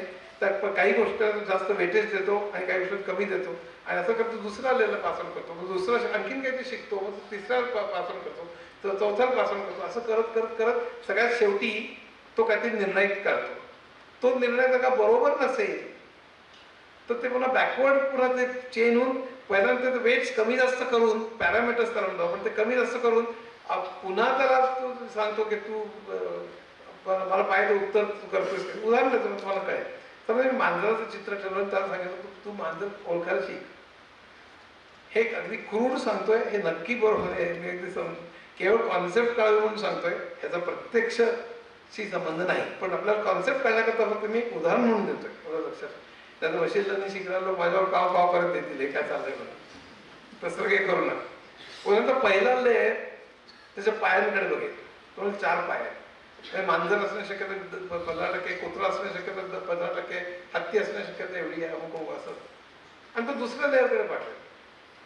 दुसरा लेअर कदाचित त्याच्या कानांकडे बघेल, तिसरा लेअर डिस्कर्सकडे बघेल, चौथा लेअर डोळ्यांकडे बघेल का, असं सगळं. आता काहीतरी वेटेजेस असतील आणि सगळ्यात शेवटला लेअर म्हणेल की हा मांजर असण्या शक्यता 40% आहे, कुत्रा असणे 60% आहे, हत्ती असणे आणखी जास्त आहे. तो मांजर असून जो कुत्रा वेटेज जास्त काहीतरी गडबड आहे, मग तो वेट्स जी आहे त्यातली ती बदलेल. हे पहिले एक कुठला लेअर दुसऱ्या लेअरकडे जे पाठवतो त्यात काही वेट्स वापरलेले असतात. ती वेट्स ऍडजस्ट करता येतात. ती वेट्स अशा तऱ्हेने ऍडजस्ट करतात त्या सगळ्या आयटरेशन्स मधनं की जेणेकरून तो सगळ्यात शेवटी मांजर आहे या कन्क्लुजनला येईल. म्हणजे आता ते मॉडेल तयार झालं, ते मॉडेल शिकलं मांजर कसं ओळखायचं असं आपण म्हणतो. तर ते मांजर ओळखायला ते मॉडेल शिकलं की मग आता नवीन मांजराचं चित्र दाखवलं की ते ओळखतो मांजर. म्हणजे तो मांजर शब्द सांगतं, मांजर टेक्स्ट लिहून दाखवतो, त्यात नको शिरायला, पण ते मांजर हे ओळखायला शिकतं. मग मांजर ओळखायचं तर कुत्रा का नाही, मग हत्ती का नाही, मग सगळे प्राणी, सगळ्या वस्तू, मायक्रोफोन, पंखा, अमुक, सिग्नल, हे सगळ्या वस्तू ओळखण्याचे रुटीन्स का नाही करता येऊ? त्यातले बरेचसे रुटीन्स केलेले आहेत. ड्रायव्हरलेस कार्स कशी चालते? ड्रायव्हर नाही, समोर खांब आला तर त्याला कळणार कसं? सिग्नल आलं तर कळणार कसं? दगड आला तर त्याला कळणार कसं? तर त्यानंतर तो ऑटोमॅटिकली ब्रेक लावेल, हा भाग वेगळा. पण त्याला ऑब्जेक्ट ओळखता यायला पाहिजे. फेस रेकग्निशन हा अतिशय महत्वाचा भाग आहे. इव्हन क्रिमिनल याच्यामध्ये उद्याच्या याच्यात सगळ्या क्रिमिनल्सचे फेसेस जर का आपण सगळ्या सीसीटीव्ही, इंटेलिजंट सीसीटीव्ही कॅमेरा जर का ठेवले आणि कुठलाही क्रिमिनल चाललाय का सिग्नल पाशी, तो सीसीटीव्ही कॅमेरा पटकन त्याच्याकडे असलेले सगळे फोटो आणि तिथे तो फोटो काढेल तिथल्या सिग्नल पाशी उभ्या असलेल्या लोकांचे. त्यात कुठेही गुन्हेगार जर असेल तर त्याला कळेल हा गुन्हेगार इथे आहे आणि तो ताबडतोब सेंट्रल पोलीस स्टेशनला कळवेल आणि तो गुन्हेगार आणखी दुसऱ्या सिग्नल पाशी गेला की तो आता डावीकडे वळलेला आहे, त्यामुळे तो ट्रेस करता येईल त्याच्या. हा फेस रिकग्निशनमुळे तुम्हाला हॉटेल बुक करताना तुमचा फेस जर का दिला तर तुम्हाला चेक इन करताना डायरेक्टली तुम्ही तुमच्या खोलीपाशी जाऊ शकता, पेमेंट केलं असेल. विमानामध्ये तुम्हाला काही इंटरनॅशनल पासपोर्ट नाही, काही नाही, तुम्ही डायरेक्टली जाऊ शकता वगैरे. असे बरेच फेस रिकग्निशनचे अनेक फायदे तोटे असे बरेच आहेत. त्यामुळे सर्वेलन्स वाढेल वगैरे अशी जी भीती ती खरीच आहे. पण मुख्य म्हणजे हे काय होऊ शकेल तुम्हाला ते सांग. पण ह्याचे परिणाम काय होतील बघा. माउथ कॅन्सर झालेला पेशंट दाखवलेत तुम्ही, 1, 2, 3, 4, 100 दाखवले, 1000 दाखवले, तर 1000 एका वेळेला तुम्ही माउथ कॅन्सर झालेला माणूस दाखवला तर मशीन ओळखेल तर माउथ कॅन्सर म्हणून. पण हे एका तऱ्हेने ट्रिव्हियल झालं, माउथ कॅन्सरचा साधारण लक्षात येतं. पण इतर अनेक रोगांमध्ये एक समजा एक उदाहरण देतो, मला त्यातलं माहीत नाही आहे, पण समजा एक पर्टिक्युलर रोग आहे की त्यावेळेला त्याची हिमोग्लोबिनची लेवल एवढी असते, क्रिएटिनिनची लेवल एवढी असते, एक्सरेमध्ये अमुक अमुक ठिकाणी काळा डाग असतो, MRI मध्ये अमुक अमुक दिसेल वगैरे, असं समजा त्या रोगामध्ये. आणि आता लक्षात ठेवा सगळं डिजिटल आहे आता. तर प्रत्येक रोग त्या रोगाचं आपण हे सगळे रिपोर्ट्स त्या मशीनला दिले आणि सांगितलं की ह्याला कोलायटिस आहे आणि त्यावेळी बघ आता एक्सरेकडे बघ, ब्लड रिपोर्ट बघ, त्याला शिकवलं चक्क मशीन. जसं मी आता मांजराचं सांगितलं तसे त्याला शिकवलं की हे असं जर असेल तर हा कोलायटिस. असं 500 रोगांच्या विषयी केलं तर उद्या जवळपास अनेक रोग हे मशीन ओळखू शकेल. पण डॉक्टरची गरज राहणार नाही असं मुळीच नाही. पण डॉक्टरांचं काम खूप हलकं होईल. आत्ताच्याच रिपोर्ट्स प्रमाणे मशीननी डायग्नोसिस जे केलेले आहे ते 98% बरोबर आलेले, माणसांच्या डायग्नोसिस खूप जास्त बरोबर आले. तर उद्याच्या जगामध्ये तेव्हा डॉक्टरांचं संपूर्ण स्वरूप हे बदलणार. तसंच वकिलांचं होणार आहे. एका वकिलाच्या मुख्य वकिलाच्या खाली चिक्कार ज्युनियर वकील असतात. ते वकील काय करतात, कुठेतरी खून झालेला आहे, रेप झालाय, अमुक झाला, तर तशाच तऱ्हेची केस 1857 स्टेट ऑफ राजस्थान विरुद्ध अमुक अमुक अशा तरी केस सगळे शोधून काढतात. म्हणजे ऑर्ग्युइंग वकील जो असतो त्याला ऑर्ग्यू करता यावं म्हणून अनेक केसेसचं सगळे काढावे. मागे बाळं जी असतात ती सगळी बाळं, पण ती सगळी डिजिटाईज झाल्यानंतर ChatGPT नॅचरल लँग्वेज प्रोसेसिंग आल्यामुळे तो त्यातनं जाऊन तशा तऱ्हेच्या केसेस कुठल्या ते हुडकून काढून त्या संपूर्ण प्रेझेंट करू शकेल. मग ज्युनियर वकिलांनी करायचं काय, हे सगळ्या क्षेत्रात होणार आहे. सांगण्याचं कारण फक्त बेकारी वाढायला सांगणं फक्त काम नाही आहे, कामाचं स्वरूप बदलणार आहे. आणि जे जॉब्स टिकतील ते तुम्हाला सातत्याने अपडेट करावे लागणार. वकिलांचं होईल, तसंच ड्रायव्हर्सचं काय होईल हा प्रश्न. इव्हन प्रोग्रामर्सचं काय, लो लेवल कोडिंग आणि टेस्टिंगचे जॉब सगळे जाणार आहेत उद्याच्या जगात. संपूर्ण आज जे स्टॉक रिसर्च करतात, अगदी MBA होऊन JP मॉर्गन मध्ये इतके भयंकर मोठा पगार, काय करतात ते जगातले सगळे जे काही शेअर्स आहेत त्यांच्याकडे फंड असतो म्हणतात. फंड कुठे गुंतवायचा, कोरियातल्या या शेअरमध्ये गुंतवायचा का, भारतातल्या इन्फोसिसमध्ये गुंतवायचा का इकडे गुंतवायचा, मग त्याचा PE रेशो बघ, अमुक भानगडी ते बघ आणि मग कुठे गुंतवायचं हे ठरवलं. हे जर का ऑटोमेट होऊ शकलं, ज्याचा त्याचा अल्गोरिदम करणं शक्य आहे ते सगळं ऑटोमेट होईल. ते सगळं कम्प्लिटली आर्टिफिशियल इंटेलिजन्स किंवा हे सगळं करू शकेल. आणि ते एकदा सुरू झालं की लो लेवलचे सगळे जॉब जातील. हा जो सगळा प्रकार आहे आर्टिफिशियल इंटेलिजन्स, ते AI मुळे ते सगळं होईल. आता त्या पुढच्या काही टेक्नॉलॉजी, आपल्याला किती वेळ, 10 मिनिटं, हे इंडस्ट्री 4.0 मधलं AI वरती आणखी एक तासभर बोलू शकतो. पण मला वाटतं साधारण मशीन लर्निंग, डीप लर्निंग म्हणजे काय, सुपरवाइज अनसुपरवाइज लर्निंग म्हणजे काय, आणि डेटामधलं पॅटर्न शोधणं म्हणजे इंटेलिजन्स, आणि मशीन लर्निंग म्हणजे डेटामधलं पॅटर्न शोधणं आणि ते कसे शोधले जातात याचा साधारण अंदाज आला असेल तुम्हाला साधारण मशीन डीप लर्निंग आणि काय ते. आणि हे 2000 साली त्यांच्या लक्षात आलं की हे जर करतानाचं काय ग्रेट होईल. तिथनं सुरुवात झाली आणि 2011च्या नंतर त्यांनी वेग पकडला आणि 2017 नंतर इंडस्ट्री 5.0. आता इंडस्ट्री 4.0 इतर टेक्नॉलॉजीज काय आहे त्याच्याविषयी मी 2-2 मिनिटं बोलणार आहे आणि त्याचे परिणाम काय होतील ते 4-5 मिनिटात बोलून संपवणार. बिग डेटा म्हणजे काय, तर सेन्सर्स पण आले, हजारो लाखो कोट्यावधी सेन्सर जगामध्ये आलेला डेटा, अनेक सॅटेलाइट दर मिनिटाला निर्माण होणारा data, medical data, ECG, MRI, अनेक जो डेटा निर्माण होतो तो कंपन्यांमधला डेटा, कस्टमरचा, सप्लायरचा, एम्प्लॉयचा, हजारो लाखो कंपन्यांमधला डेटा, आपल्या व्हॉट्सअपच्या आणि SMS आणि सगळे चॅट्स तो डेटा, गुगलमध्ये आपण सर्चेस करतो तो डेटा, हा सगळा डेटा म्हणून किती ट्रिलियन बाईट्स रोज आपण ऍड करत असतो. आपल्याला वाटेल हा डेटा फार हे आहे म्हणजे युजलेस आहे, काय एवढा मोठा डेटाचं काय, पण ह्यालाच बिग डेटा. सगळा डेटा जर का आपण फीड केला ट्रेनिंगसाठी, आताच सांगितलं त्याप्रमाणे अल्टिमेटली मशीन प्रोग्राम देऊन डेटा काढणं ओल्ड मेथड झाली. आता डेटा देऊन अल्गोरिदम पॅटर्न शोधणं ही नवीन मेथड, त्याला मशीन आणि डीप लर्निंग आताच सांगितलं त्याप्रमाणे. आणि बिग डेटामध्ये हा जो सगळा डेटा आहे हा सगळा देऊन आपल्याला पॅटर्न शोधता येतील का. चॅट GPT मध्ये हेच केलं जातं. पूर्वी 2019 पर्यंत डेटा दिला जात होता, आता 2023 पर्यंत दिला जातो, आता आणखीन पुढे वाढत आहे. तर आतापर्यंत संपूर्ण अनेक वेबसाईट्स, अनेक विकिपीडिया काय सगळं त्याला फीड केलं आणि तो शिकत जातो. आणि आता उदाहरणार्थ त्यातनं आम्ही स्टोरी लाईन दिली आणि सांगितलं की हेमिंग्वेच्या स्टाईलमध्ये मला ह्यातलं नॉवेल लिहून दाखव. तर त्यांनी हेमिंग्वेच्या सगळ्या नॉवेल्स बद्दल वाक्यरचना कशी असते, लहान का मोठी, तो अनेक शब्द वापरतो का, वाक्य मोठी असतात काय, जशी जेम्स जॉयस युलिसिस मध्ये होती, त्याला स्ट्रीम ऑफ कॉन्शियसनेस म्हणायचा तो. पण वाक्य वारंवार येणारे शब्द असे सगळं तो शिकत जातो. आणि त्यामुळे आपण स्टोरी दिली की हेमिंग्वेच्या स्टाईलमध्ये तो नॉवेल लिहून देऊ शकतो.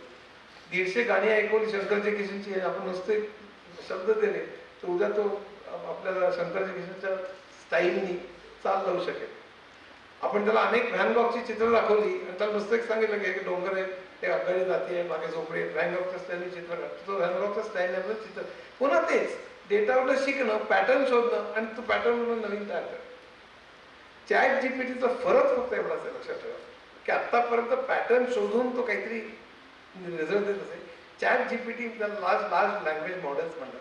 द डिफरन्स इज की ते क्रिएट करतं, लँग्वेज जनरेट करतं.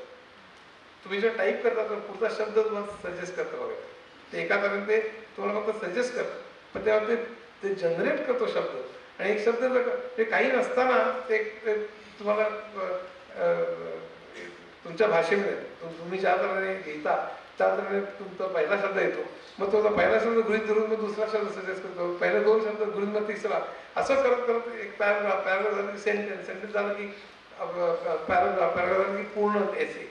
म्हणून चॅट GPT जनरेट करू शकतो. हा मेजर फरक आहे पूर्वीचा आहे आणि चॅट GPT किंवा लार्ज लँग्वेज मॉडेल्समध्ये. इट कॅन जनरेट टेक्स्ट, अजूनही ते टेक्स्ट पर्यंतच आहे, उद्या ते व्हिडिओ ऑडिओ झालं तर आणखी धुमाकूळ होईल. तर बेसिकली हा सगळा फरक आहे. हा बिग डेटा, हा डेटा इनपुट जेव्हा आपण देऊ, आणि म्हणूनच एक लक्षात ठेवा, आज हे सगळं जी दादागिरी चाललेली आहे गुगल आणि अमेझॉन आणि याचं कारण त्यांच्या मालकीचा हा डेटा आहे. आज भारतात का होऊ शकत नाही. चॅट जीपीटीला डेटा एवढा द्यावा लागतो. डेटा मालकी कोणाची आहे त्याच्यावर, फेसबुकची आहे, गुगलची आहे, अमेझॉनची. तर ही मालकी भारतातल्या कुठल्याही कंपनीची असल्यामुळे आपल्याला काय चॅट जीपीटीचा अल्गोरिदम लिहिता येणं अवघड नाही आहे, तेवढं हुशार लोक आहेत आपल्याकडे. पण त्याला ट्रेन करण्याकरता डेटावरती मालकी आहे आपली. ती मालकी फक्त बिग कंपन्यांकडे, जे मोनोपोलीज, आणखीनच मोनोपोलीज वाढणार आहे तुझ्या जगात, हे लक्षात ठेवा. या संपूर्ण तंत्रज्ञानामुळे विषमता प्रचंड वाढणार आहे. पण तो आजचा विषय नाही, पण मी नक्कीच सांगतो तुम्हाला त्याचे जे काही परिणाम आहेत ते त्याचा एक अतिशय महत्त्वाचा परिणाम म्हणजे विषमता भयंकर वाढणार आहे, बेरोजगारी वाढणार आहे. काही लोकांमध्ये 67% जॉब जातील, माझ्यामध्ये 67% काही जॉब जाणार नाही, बरेच जातील, पण उरलेल्यांचे नेचर ऑफ जॉब मात्र नक्की बदलेल. जसं मी 6 वेळा सांगितलं तसं. तिसरी टेक्नॉलॉजी IoT आणि IIoT, इंटरनेट ऑफ थिंग्स आणि इंडस्ट्रियल इंटरनेट ऑफ थिंग्स. आपली पूर्वी इक्विपमेंट होती ती डम होती, त्यानंतर ती स्मार्ट झाली. स्मार्ट झाली म्हणजे त्याच्यात एम्बेडेड सॉफ्टवेअर आलं, त्यात चिप आली, ते स्मार्ट झाले. तर आपण रिमोटली कंट्रोल करू शकतो. टी व्ही काय, AC काय, हे सगळे आपण टायमर लावू शकतो मायक्रोवेव्हमध्ये. तर त्यात चिप असते, तर एम्बेडेड सॉफ्टवेअर असते. एम्बेडेड का, तर आपण एरवी जसं डिस्कला डाउनलोड करून प्रोग्राम रन करतो तसंही ते करत नाही. तर हार्डवेअर सॉफ्टवेअरच्या मध्येच ते एम्बेडेड सॉफ्टवेअर असतं. आता ही सगळी स्मार्ट डिव्हाइसेस समजा एकमेकांना जोडली गेली आणि इंटरनेटच्या तर्फे एकमेकांशी बोलायला लागली, तर त्याला इंटरनेट ऑफ थिंग्स असं म्हणतात. आणि घरच्या घरी असेल तर स्मार्ट होम होतं, स्मार्ट स्ट्रीट्स होऊ शकतात, आणि समजा शहरात असतील तर स्मार्ट शहरं पण होऊ शकतात. मग ते रस्त्यांवरती पण रस्ते पण स्मार्ट होतील, कोणी लेन बदलायला वगैरे ते सांगेल, अनेक गोष्टी. म्हणजे त्यामध्ये चिकार किंवा मगाशी CCTVचं उदाहरण दिलं, स्मार्ट सिटीचं एक उदाहरण आहे. स्मार्ट सिटीमध्ये अनेक गोष्टी आहेत. तसं स्मार्ट होम्समध्ये रेफ्रिजरेटरलाच कळेल, कारण हे आता उच्च वर्गीयांचं झालं, सगळं भारतातल्या 80% लोकांना सगळं शक्य नाही अजून. पण टेक्नॉलॉजी काय करू शकते एवढंच सांगण्याकरता मी सांगतो की रेफ्रिजरेटरला कळेल की माझी सफरचंद संपलेले आहेत आणि या मालकाला 4 सफरचंद लागतात, आता माझ्याकडे 2च उरले, तर रेफ्रिजरेटर इंटरनेटच्या मार्फत सुपर मार्केटला ऑर्डर देऊ शकेल. ही खरी गोष्ट आहे, हे मी काल्पनिक सांगत नाही. व्हॅक्युम क्लीनर खोली क्लीन करत करत करत आलेली आहे, दरवाजापासून सेन्सरनी बघितलं एक व्हॅक्युम आलेला आहे, त्याला पुढच्या खोलीत क्लीन करायचं आहे, पण पुढच्या खोलीत एक मीटिंग चाललेली आहे, त्या लक्षात आलेलं आहे. तो जो आहे तो त्या क्लीनरला सांगेल की थांब जा, इथे मीटिंग चाललेली आहे, इथे तू जाऊ नकोस. आणि तो त्या तिकडे जी मीटिंग चाललेली आहे त्याचं शेड्यूल तो बघेल आणि म्हणेल की मीटिंग अजून 35 मिनिटं चालणार आहे, तो त्याला सांगेल अजून 40 मिनिटांनी तू ये, आणि मग तो क्लीनर दुसरं काहीतरी करत बसेल. तर हा जो तुम्ही आम्ही तर एक जाहिरात बघितलं असेल, आम्ही तर बाहेरनं AC चालू करतो, बाहेरनं आपल्या घरातलं AC चालू करतो, तुम्ही बघितलं असेल. कारण तो बाहेरनं जे इन्स्ट्रक्शन देतो इंटरनेटच्या थ्रू त्याच्या AC जाते. पण दिस इज इंटरनेट ऑफ थिंग्स. आणि इंडस्ट्रियल इंटरनेट ऑफ थिंग्स म्हणजे सगळी मशीन्स एकमेकाशी सेन्सरच्या तर्फे आणि इंटरनेटच्या तर्फे जोडली जातील आणि एकमेकाशी बोलतील.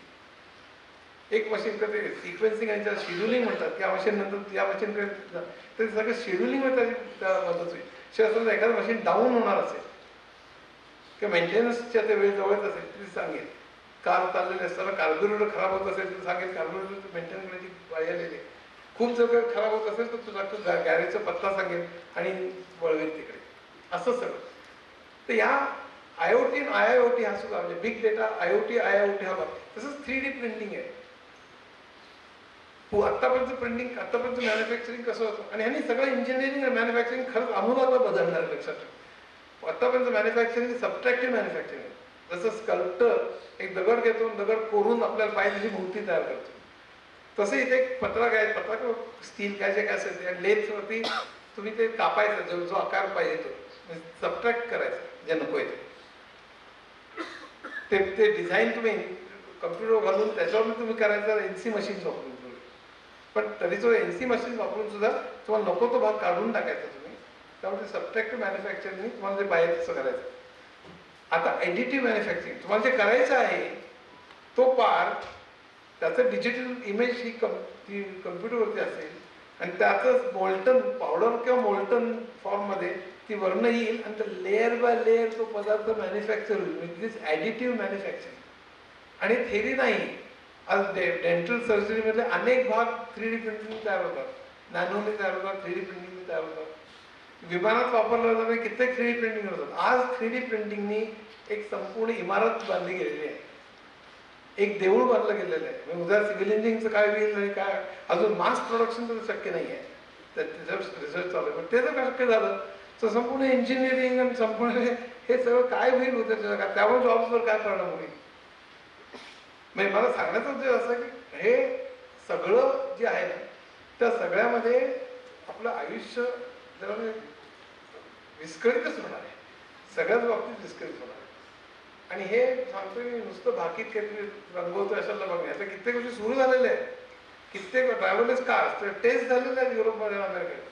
हे कुठेही स्वप्न वगैरे नाही, ह्याची सगळं टेस्ट झालेलं आहे. 3D प्रिंटिंग ऑलरेडी चालू झालं, कित्येक पार्ट्स बनत आहेत 3D प्रिंटिंगनी.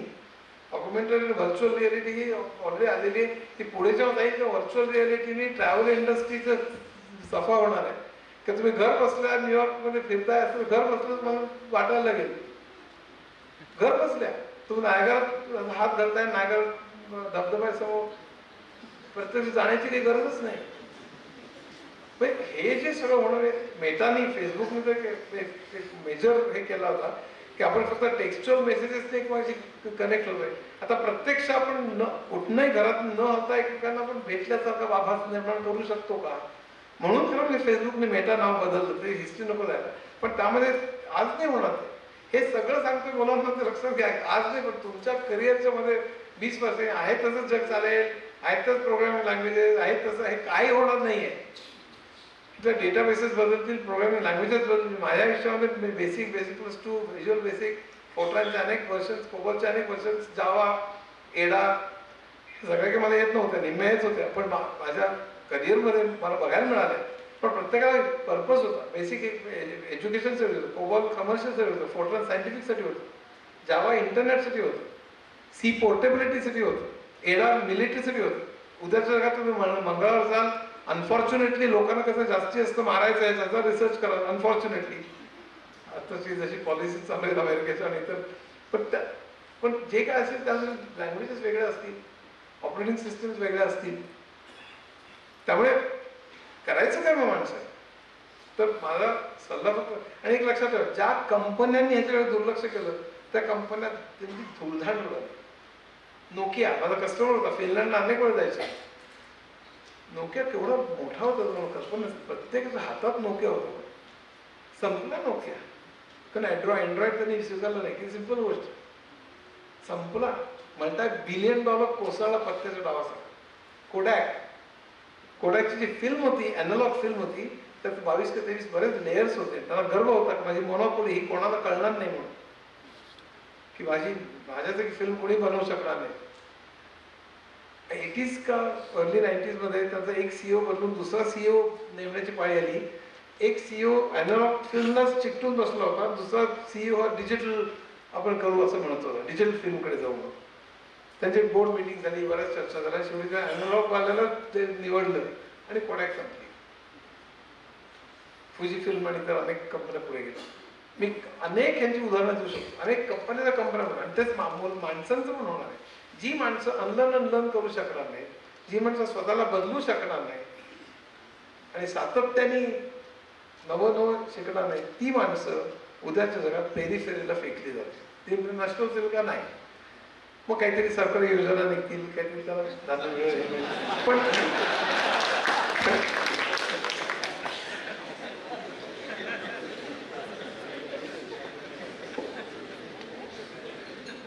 लाडके भाऊ अमुक.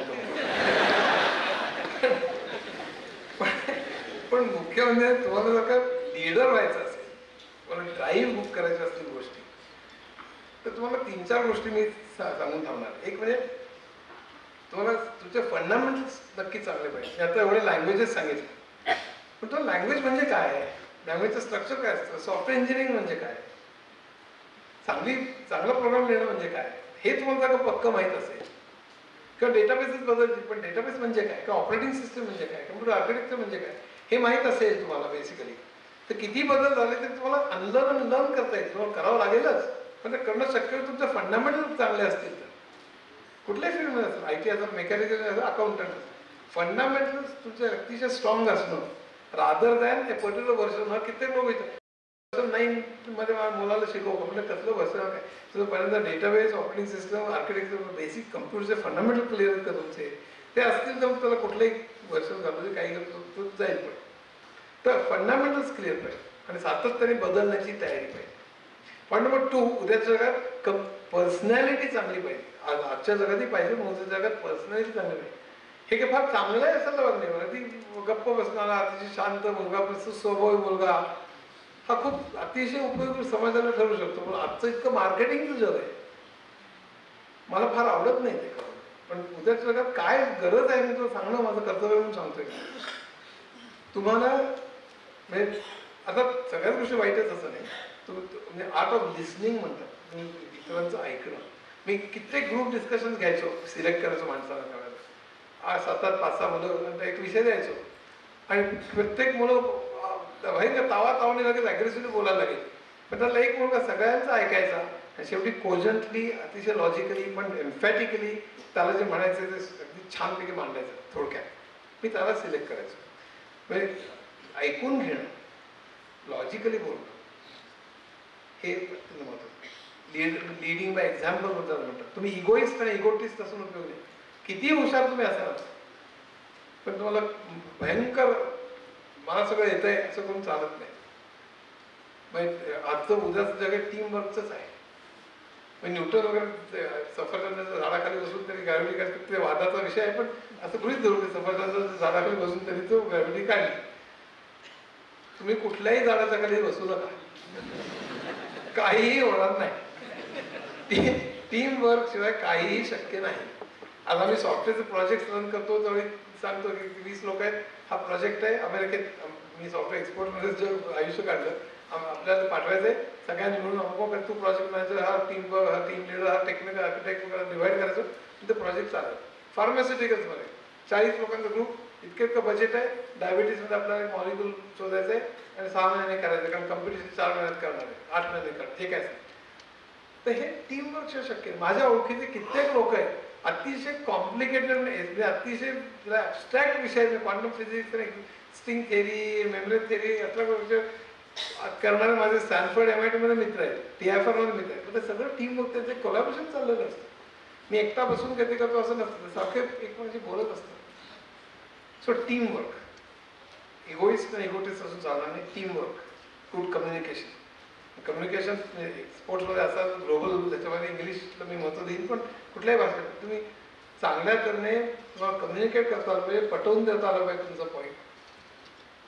आणखीन 2 सगळ्यात शेवटी मुद्दे सांगणार. एक म्हणजे फक्त जॉब न करता स्वतःला काही करता येईल का, हे पण तुम्ही बघितलं पाहिजे. अनफॉर्च्युनेटली एक लक्षात ठेवा की भारतामध्ये एंटरप्रेन्योरशिपला आज वाव नाही.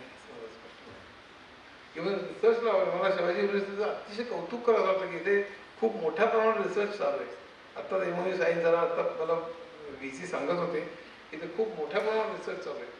पण एक स्टॅटिस्टिक्स सांगतो ना, भारतात आपण GDPच्या 0.7% रिसर्चवरती खर्च करतो. चीन 3% करतो. चीनचं GDP मुळे आपलं 6 पट आहे. GDP 6 पट आणि 0.7 आणि 3 म्हणजे 4 पट ते करतात. एकंदर 24 पट चीन रिसर्चवर खर्च करतात. काय कसं तुम्ही कसलं विश्वगुरू काय ठेवणार. हेल्थ केअरवरती, आरोग्यावरती आपण 0.25% खर्च करतो. 0.25%. लाज वाटेल आपल्याला. सगळे देश ब्रिक्सचे किंवा आपल्या शेजारचे, युरोप वगैरे सोडा, 5%, 6%, 7%, 0.25%. कॅन्सर 2 लोक एका बेडवरती फरशीवर झोपलेले. हे असं सगळं. शिक्षणावर 6% केलं पाहिजे. सगळे सांगत आले. आपण 2.8% to 3.5% जेमतेम करतो.